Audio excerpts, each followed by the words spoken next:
imenifanya nidharauliwe kwa kuwa hali yangu ya mwenzangu na mimi sina jema. Kaka, wanaume wenzio wanaimba singeli, wanaimba mapiano, wanaimba na hip hop. Sasa wewe unaimba taarabu. Kwani una shida gani? Maana sikuelewi. Yaani hiyo unielewi unamaanisha nini yani? Unataka kumaanisha washanivunja, si ndio Yaani kwa sababu wewe kaka yako unamwambia umuelewi. Wewe unielewi, nani atakayenielewa? Tambua mimi ni kaka yako. Mimi mundani ndo mwenye ndevu. Sasa familia imekuwa familia ya Kambale. Kaka ndevu, mtoto ndevu. Unaweza kaongea chochote ukamwambia kaka yako umuelewi, si ndio? Yaani hapo maanisha zaidi washanivunja. Gugu limemzidia. Jamaanisha hivyo. Gugu limemzidia. Wanamwita mdomo mashine.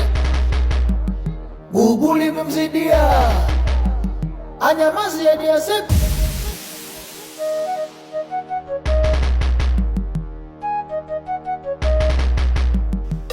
Kaka Masabwile, vipi biashara imeendaje? Biashara sio sawa kabisa. Yaani hawezi kuamini. Siku nzima nimeuza maimani yetu. Sijui nimemkosea nini Mwenyezi Mungu. Kila nafojaribu kupambana mambo yangu yanyooke, bado tu yanayumba.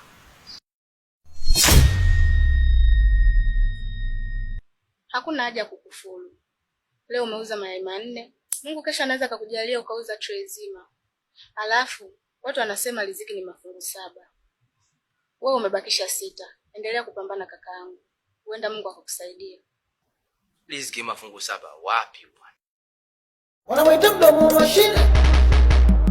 Gugu limemzidia. Riziki ni mafungu 2 tu. Kupata na kukosa. Hiyo 7 mengine yapi? Hayo 5 yapi ambao mnadanganyana riziki mafungu 7? Alafu uzembe tu. Kuna watu wanauza mayai. Mtu anatembea kutoka hapa mpaka Zambia anauza mayai. Kuna dogo mmoja anaitwa Mkuchu huyo. Wewe mtu unatoka hapa unazunguruka, unaenda Kariakoo, unageuka nyuma mtaa wa Sikukuu, unaenda mbele tena, unarudi kidogo huku Ufaya, unarudi nyumbani.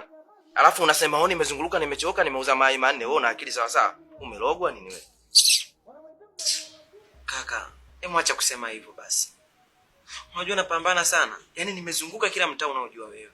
Yaani hapa miguu inaniuma hatari. Unaona sasa? Kuzunguruka tu anasema miguu inamuuma. Kuna watu walinzi wa magodauni huko wanasimama kuanzia asubuhi mpaka usiku. Anapiga shift night, shift mchana, alalamiki miguu inamuuma. Kuna watu makonda daladala, mtu konda waicha. Anaamka saa 8, analala saa 9 usiku kwa usiku hiyo. Eicha hiyo. Mbagala Mbezi, mtu anaokota nauli mpaka kichwa kinamuuma. Akitoka hapo anaenda kunywa diklopa. Wewe kazi yako haina Jumapili, haina Jumatatu, weekend unajipa mwenyewe. Unaanza kulalamika mpaka miguu inakuuma. Wewe una akili sawa sawa wewe? Na bubu huyo nimemsonga. Vipi? Hiyo mboga ya usiku ni? Hii ni ya usiku. Na kama unavyojua, kama kawaida yetu, asiyechanga hali.